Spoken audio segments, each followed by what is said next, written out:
بەڕێزان و خۆشەویستان لەو کاتەی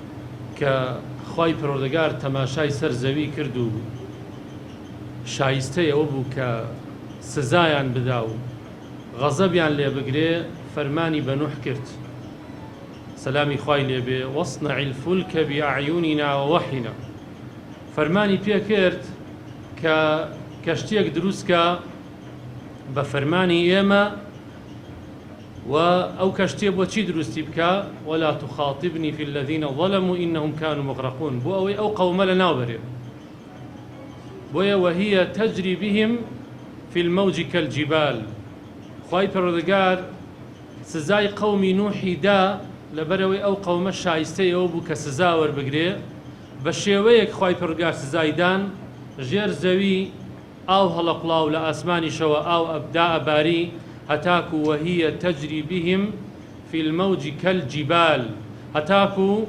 ئاوەکان وەکو شاخ هەڵەسان شارەکانی داپۆشی ونادى نوح ابنه لو كاتي نوح حواري أكل كركي وكان في معزل يا بني اركب معنا ولا تكن مع القوم الكافرين باني لكركي كرد أي كرة شيرينكم ئێمە کەشتیمان دروست کردووە بۆی ڕزگارمان بێ خوای پەروەردگار ئاگاداری کردوونێتەوەم قەومە خوا غەزەبی لێگرێ لافاو هەڵەسێ تکال لێکەم لەگەڵ قەومی ستەمکار مەبە لەگەڵ قەومی یاخی مەبە لەگەڵ قەومی کافر مەبە قال سآوي إلى جبل يعصمني کوڕەکەی ئەڵێ ئەو شاخە پشت و پەنای منە شاخەکان پەنام ئەدەن قال يعصمني قال سآوي من خۆمە دەما پاڵ ئەو شاخە و شاخان پارێزێ یعنی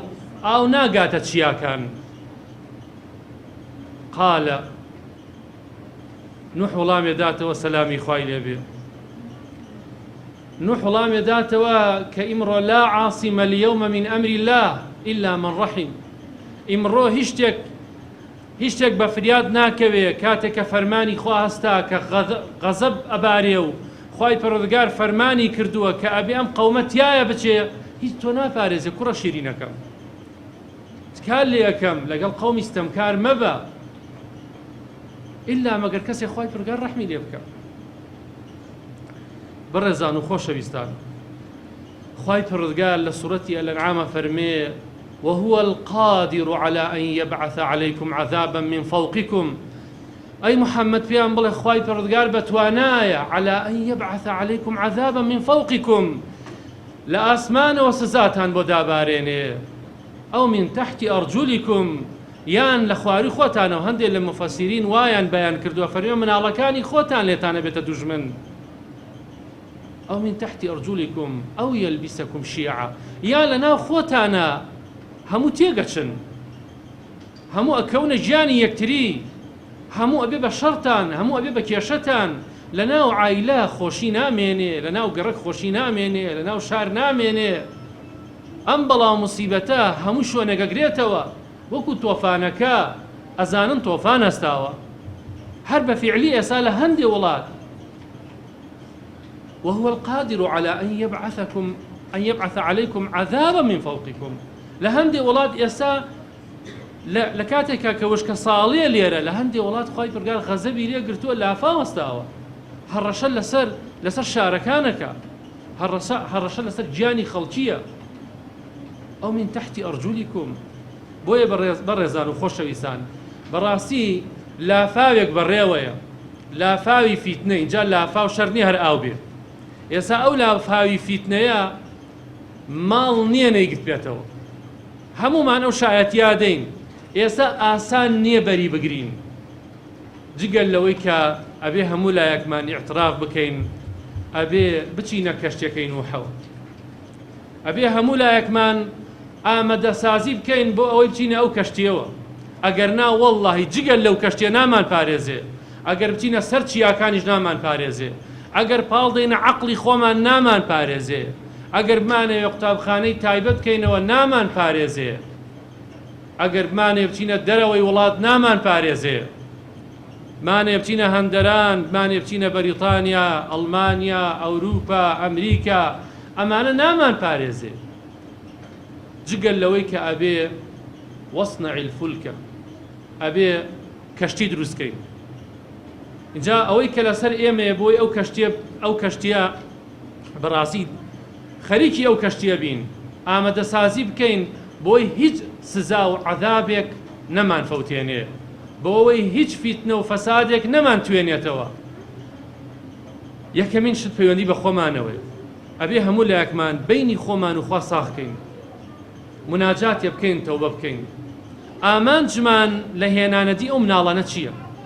کاتێک کە ئافرەتێک هاوسەرگیریەکە، پیاوێک هاوسەرگیریەکە، ئەگەر خوای گەورە پێی بەخشیتین مناڵی پێداین، ئەبێ بیر بکەینەوە ئامانجمان لەم هاوسەرگیریە ئەوەیەکەوە بەڕاستی خۆمان پاک ڕابگرین.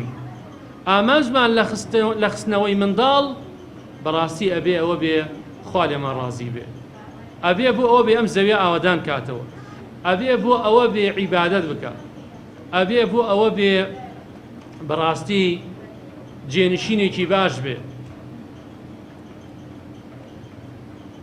تەمان کاتێک کاڵێن ئەو مناڵەمان بۆ خوایە، تەمان ئەمە قسەیەکە و بە زمان فڕێدێ، لله فی اللهە، بەڵێ بۆ خوا مناڵەخەینەوە.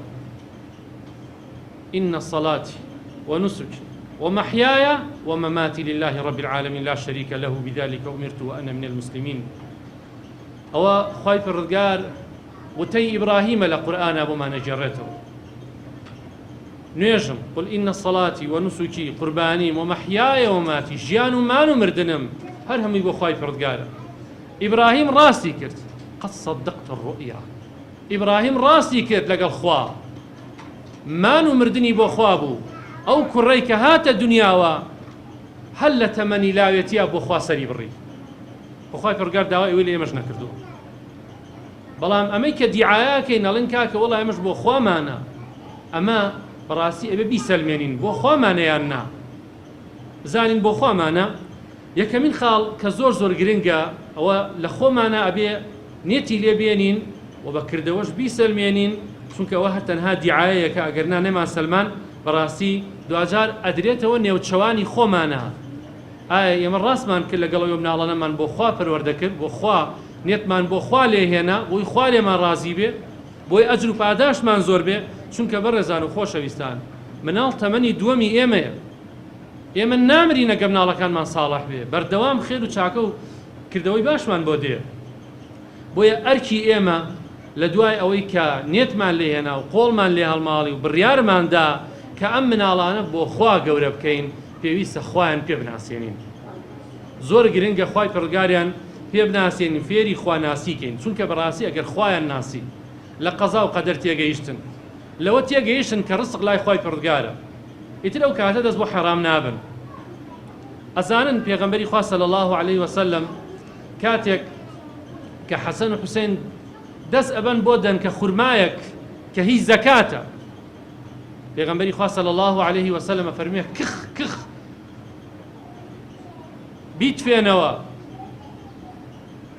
ئەوە شایستەی ئەوە نییە بچێتە ماعیدەی ئێوەوە، ڕای دێنێ کە زەکات بۆ ئێمە نابێ، کە زەکات بۆ پێغەمبەری خوا صلی الله علیه وسلم و ئالی نەبووە و جائز نەبووە.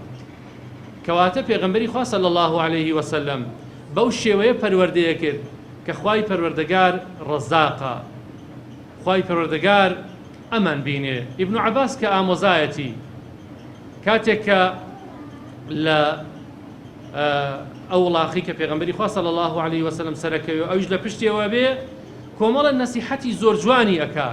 یەکێ لەوانە فێری ئەکا، ئەفەرمێ ئوعەللیموکە بکەلیمات، من چەند کەلیمەیەکت فێرەکەم. فێری خواناسیەکە، ئەفەرمێ ئەی ئیبن عەباس احفظ الله يحفظك، دائم خواد لەبیر بێ، هەر کات تۆ خواد لەبیر بوو دائم خوامان لەگەڵە. ئەگەر خوامان لەگەڵ بوو هەموو دنیا دوژمنمان بێ زیانمان بەرناکەوێ، مادام خوا پشت و پەنامان بێ. بۆیە احفظ الله يحفظك. اینجا ئەفەرمێ وإذا استعنت فاستعن به، داوای یارمەتی بەس لە خوا بکە ئەگەر پێویستت بە یارمەتی بوو. هەتاکو کۆتاییەکەی ئامۆژگاریەکانی هەموو چییە؟ هەموو لەوەیە کە خوا بناسێ، تەنها پشت بە خوای پڕگار بەستێ. ئەمە زۆر زۆر گرنگە. خاڵی دووەم، ئێمە خوا چۆنە ناسین؟ لە ڕێگەی قورئانەوە، لە ڕێگەی قورئانەوە توانی خوای پڕگار بناسین. خوشکانم برایان، یەک لە زانایانە ئەفەرمێ من لم يأنس بحديث الله عن حديث المخلوقين. هەر کەسێک هۆگری ئەم قورئانە نەبێ، هەر کەسێک سەرقاڵی ئەم قورئانە نەبێ، مەشغوڵی ئەم قورئانە نەبێ، دوور لە قسە و قسەڵۆکی خەڵکی، ئەفەرمێ فقط قل علمه، علمی زۆر کەمە بێ، زانیاری زۆر کەمە بێ، چونکە علمی ڕاستەقینە، علمێک کە ئینسان بتوانێت پشتی پێبەستێ، تەنها قورئانە. بۆیە فقط قل علمه. ڕێگەی دوورمان زۆر بۆ نزیکە کاتەوە. ئێمە زۆر جار توێژینەوەکەین، زۆر جار بەحثەکەین، لێکۆڵینەوەکەین، چەندین مامۆستای زانکۆ و پرۆفیسۆر دێ لەسەر پەروەردەی مناڵ، لەسەر هەر بوارێک قسەمان بۆکە، بەڵام ئەزای نەتیجەکەی چییە؟ نەتیجەکەی ئەوەیە ئێمە ئاەتێ جێبەجێ بکەین، هەموو ئەو ئامانجانەمان بۆ تەحقیقە بێ. لە هەموو بوارەکانی ژیانمانە، بە تایبەتی لە بواری کۆمەڵایەتیمانە، لە بواری مامەڵەمانە لەگەڵ یەکتری، لە پەروەردەی مناڵەکانمان. ڕاستە ئەو توێژینەوانە شتی زۆر باشن، هەموو شتی مەلموسن، هەموو شتی سەلمێنەرن کە ئێمە ئەتوانین پشتیان پێ بەستین، بەڵام فقط قل علمه. ئەو ڕێگا دوورەمان بۆ کورتەکاتەوە. خۆ پیاوچاکان و پێغەمبەران خۆم توێژینەوانیان نەکردووە، تەنها ئەوەندە خوای پەروەردگار پێی فەرموون نوێژ بکەن، کە نوێژیان کردووە ڕوحیشان ئاسوودە بووە و عایلەشان بەڕاستی بەختەوەر بووە. کاتێک کە خوای گەورە فەرمانی پێ کردووە اقرأ باسم ربك الذي خلق، تەنها کە قورئانی خوێندووە، ئیتر هەموو ئامانجانی بۆ تەحقیق بووە، کە ئەمە ئێستا لێکۆڵینەوە ئەکەن ئەگەر ئینسان ئەوە بکە ئەوهای بۆ ئەوها نەتیجەکەی دێتە دەست. بۆیە قورئان زۆر گرنگە. فقط قل علمه. ئەگەر مەشغوڵی قورئان نەبین، زانستمان زۆر کەمە بێ. اینجا ئەفەرمێ فقط قل علمه وعمي قلبه، دڵیشمان چۆرە بێ. هەر کەس هۆگری قورئان نەبێ، لە قورئانەوە علمەکەی سەرچاوە نەگرێ، فقط عمي قلبه، دڵی چۆرە بێ، چونکە هەر لە خۆی و گومانی خراپە بە. شتی وا دێ بە خەیاڵیا، پێت سەیرە، پیاوی وا هەیە، شەهادەی دکتۆرای هەیە، پرۆفیسۆرە، قسەی وا ئەکا، خۆت پێت عەجایبە. ئەڵێ ئەمە چییە؟ یعنی بۆ لەم تاریکیە ئەژێ، بۆ دایم ڕووناکی لە دەموچاویان نییە، ئەکەوێتە مل هەڵەی وایە هەر لە بواری خێزانە جاری وایە سەرکەوتو نییە. بۆ چونکە وەکو کوڕەکەی نوح سەلامی خوای لێبێ پشتی بە عەقڵی خۆی بەستووە، قەناعەتی وایە شاخەی پارێزێ. کاتێک کە تۆ قورئانی بۆ باسەکەی، ئاەتێکی بۆ باسەکەی، حەدیثێکی بۆ باسەکەی، یەکسەر چای بەرەو ئاسمان و عەقڵی خۆی دائەخا، ئەڵێ چی؟ ئەڵێ کاکە من شتی زانستیمەوێ. ئەخوا بەڕێزان ئەبێ لە قورئان زانستی تر هەبێ.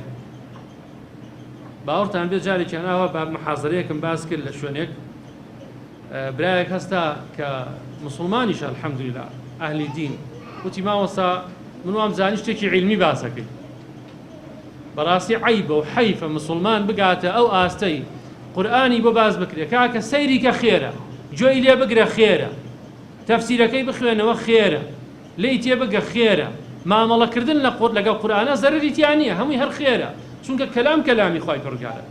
ئەشێ من توێژینەوەی بکەم، قسە بکەم، بەڵام قسەکانم نەتیجەکەی وا نەبێ، وا دەرنەچێت، دوای من توێژینەوەیکی تر بکرێ وا نەبێ. بۆیە هەر کەس لەگەڵ قورئان نەژیا، فقط عمي قلبه، ئەوە هیچ علمی کەمە بێ، دڵیشی چۆرە بێ، دڵیشی ڕووناک نابێ. اینجا وەضەیع عەمره، تەمەنیشی بەزایاچێ.